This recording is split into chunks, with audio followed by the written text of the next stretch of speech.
அஸ்ஸலாமு அலைக்கும் வரமத்துல்லாஹி வரகாத்தஹு. இப்போ பார்த்தீங்கன்னாக்கா இந்த குரான் இந்த குரான் அப்படிங்கிற இஸ்லாமிய இறையியல் உலக பொதுமறை அப்படின்னு சொல்லப்படுற குரான், இந்த குரான் அகிலத்துடைய அதிபதியோடைய கையிலிருந்து நம்மக்கிட்ட தவழ்ந்துக்கிட்டு இருக்கிற ஒரு புனிதமான நூல். இந்த நூல் இறந்தவர்களுக்காக ஓதலாமா அப்படிங்கிற ஒரு ஒரு ஒரு கேள்வி எல்லார் மனசுலையும் இன்றைக்கி எழுது. நம்மளுடைய சமுதாயம் பெரும்பாலும் பார்த்திங்கன்னா இந்த இறந்தவர்களுக்காக குரான் ஓதுகிற ஒரு வழக்கம் நம்மக்கிட்ட இருந்துக்கிட்டே இருக்குது. அது இறந்தவர்களுக்கு நன்மையை கொண்டு போய் சேர்க்கும் அப்படிங்கிற ஒரு ரீதியில் எல்லாருமே இதை செஞ்சுக்கிட்டு இருக்காங்க. பரவலாகவே இதை செய்கிறாங்க, பெரும்பாலும் செய்கிறாங்க.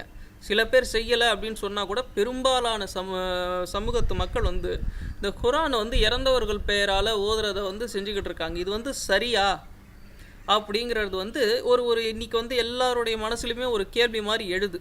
இந்த குரான் அப்படிங்கிறது என்ன அப்படின்னு தெரியாததுனால வர்ற கேள்விகள் தான் இதெல்லாமே. குரான் அப்படின்னா வெறுமனே ஒரு புனித நூல், ஒரு ஒரு ஒரு பர்க்கத்தை வீட்டுக்கு கொண்டு வர்ற நூல் மட்டும் இல்லை. அது இந்த குரான் அப்படிங்கிறது இந்த அகிலத்துடைய அதிபதியால் நமக்கு கொடுக்கப்பட்ட ஒரு ஒரு ஒரு உபதேசம். அது அந்த உபதேசமானது நம்மளுடைய செயல்பாடுகளை கட்டுப்படுத்தி சீர்படுத்தி ஒழுங்கமைப்பு செய்யுது. இந்த குரானுடைய கருத்துக்களை நீங்கள் பார்த்தீங்கன்னாக்கா அதில் சொல்லப்பட்டிருக்கிற எல்லா விஷயங்களும் உயிரோடு இருக்கிற மனிதர்களால் மட்டுமே செய்யக்கூடிய ஒரு விஷயமாக இருக்குது. அதில் சொல்லப்பட்டிருக்கிற சட்டங்கள், கட்டளைகள், தொழுகை முறைகள், வணக்க வழிபாடுகள், இது எல்லாமே யாரால் செய்ய முடியும் அப்படின்னு சொன்னாக்கா உயிரோடு இருக்கிறவங்களால தான் செய்ய முடியும்.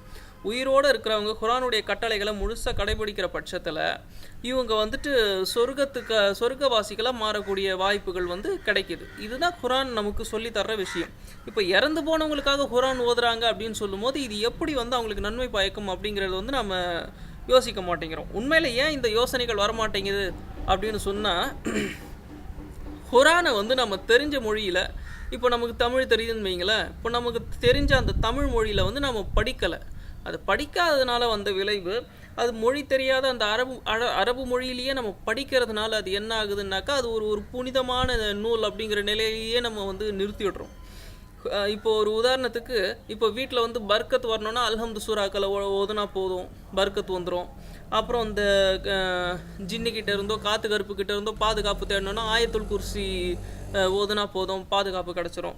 எதிரிகள் கிட்ட இருந்து பாதுகாப்பு வேணும்னா இன்னும் மற்ற சூறாக்கள் இருக்குது. இதெல்லாம் செஞ்சாக்கா இதில் செய்கிறதுக்கு தான் குரான் அப்படிங்கிற ஒரு நிலையில் இருந்துக்கிட்டு இருக்கு சில இடங்களில்.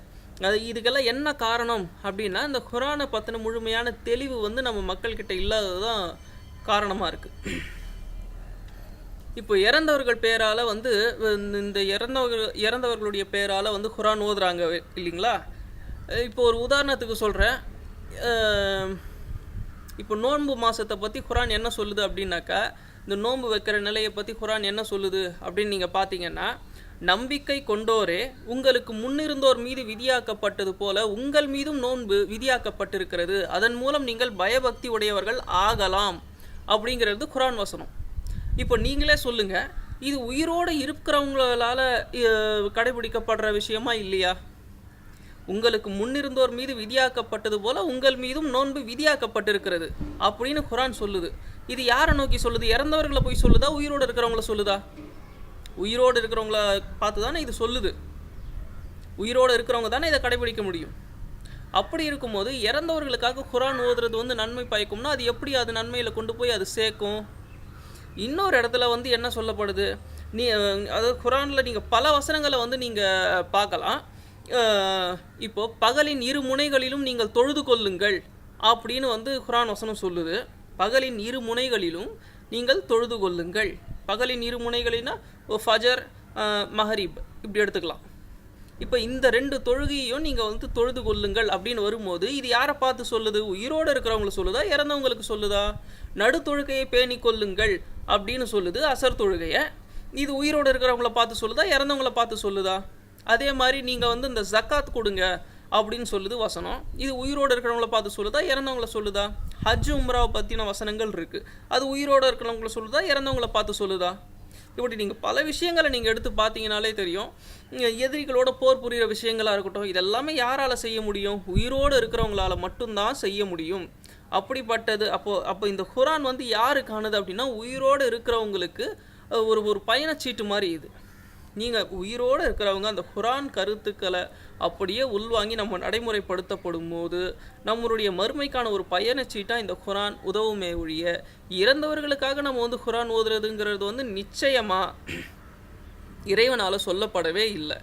இறந்தவர்களுக்கு நன்மை பயக்கணும் அப்படின்னா அவங்க பேரால் தர்மம் கொடுக்கறதா இருக்கட்டும், இன்னும் பல நன்மையான காரியங்கள்லாம் இருக்குது. இல்லாதவர்களுக்கு உடைய வாங்கி தர்றது, அவங்களுக்கு வந்துட்டு உணவளிக்கிறது, பணத்தை தர்மமாக கொடுக்கறது, பல வகைகளில் இன்னும் சொல்லிக்கிட்டே போகலாம். இந்த மாதிரியான விஷயங்கள்லாம் நம்ம செய்கிறோம் அப்படின்னு சொன்னாக்கா அது வேறு. ஆனால் அதை விட்டுட்டு இந்த இறந்தவர்களுக்கு குரான் படிக்கிறதுங்கிறது வந்து நிச்சயமாக இப்போ அது வந்து ஏற்றுக்கவே முடியாது.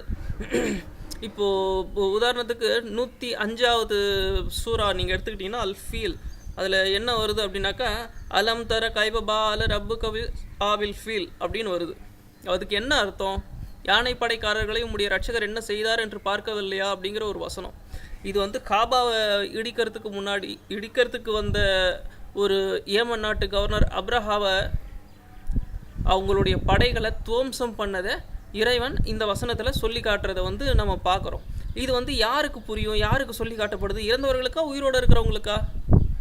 குரான்கிறது இப்படிப்பட்ட ஒன்று தான். அது இறந்தவர்களை பார்த்து தான் அது சொல்லுது. ஒரு வசனத்தில் குரான் தெளிவாகவே சொல்லுது, இந்த குரான் உயிரோடு இருப்பவர்களை எச்சரிக்கிறது அப்படின்னு சொல்லுது. இந்த குரான் உயிரோடு இருக்கிறவங்கள பார்த்து தான் எச்சரிக்குது. இறந்தவர்களுக்கு வாக்கை உண்மை என்று நிறைவு செய்கிறது. அவங்க மறுமை வாழ்க்கைக்காக போயிட்டாங்க அப்படின்னு நிறைவு செஞ்சிருதே தவிர, உயிரோடு இருக்கிறவங்கள மட்டும்தான் இந்த குரான் எச்சரிக்குது. இது குரான் வந்து தெளிவாகவே சொல்கிற ஒரு விஷயம். இதை வந்து நம்ம தெளிவாக புரிஞ்சுக்கணும். நம்ம ஏன் அப்போது இந்த மாதிரி தவறுகள்லாம் செய்கிறோம் அப்படின்னா, உண்மையில் நம்ம வந்துட்டு இந்த குரானை தெரிஞ்ச மொழியில் படிக்காததுனால வந்த விளைவு, நமக்குள்ளே இந்த குரானை பற்றின ஒரு அறியாமை ஏற்பட்டு போச்சு. ஒரு புரிந்துணர்வு இல்லை இந்த குரானை பற்றி. அதனால தான் இந்த தவறுகள்லாம் நம்ம செஞ்சுக்கிட்டு இருக்கோம். பல விஷயங்கள் சொல்லிக்கிட்டே போகலாம். இப்போ ஒரு உதாரணத்துக்கு வந்து நீங்கள் திருடக்கூடாது, கொலை செய்யக்கூடாது, பொய் சொல்லக்கூடாது, இந்த மாதிரி உபதேசங்கள் எல்லாமே யாருக்கு பொருந்தும்? உயிரோடு இருக்கிறவங்களுக்கு தானே பொருந்தும். இறந்தவர்களுக்கு எப்படி பொருந்தும்? இப்போ இதை வந்து நம்ம யோசிக்கணும். ஆக இந்த குரான் உண்மையில் யாருக்கானது அப்படின்னா, அது உயிரோடு இருக்கிறவங்களுக்கானது, இறந்தவர்களுக்கு கிடையாது. இந்த குரான் முழுக்க உயிரோடு இருப்பவர்களை எச்சரிப்பதற்காக மட்டுமே கொடுக்கப்பட்ட ஒன்று. இறந்தவர்களுக்காக அது அருளப்படவே இல்லை.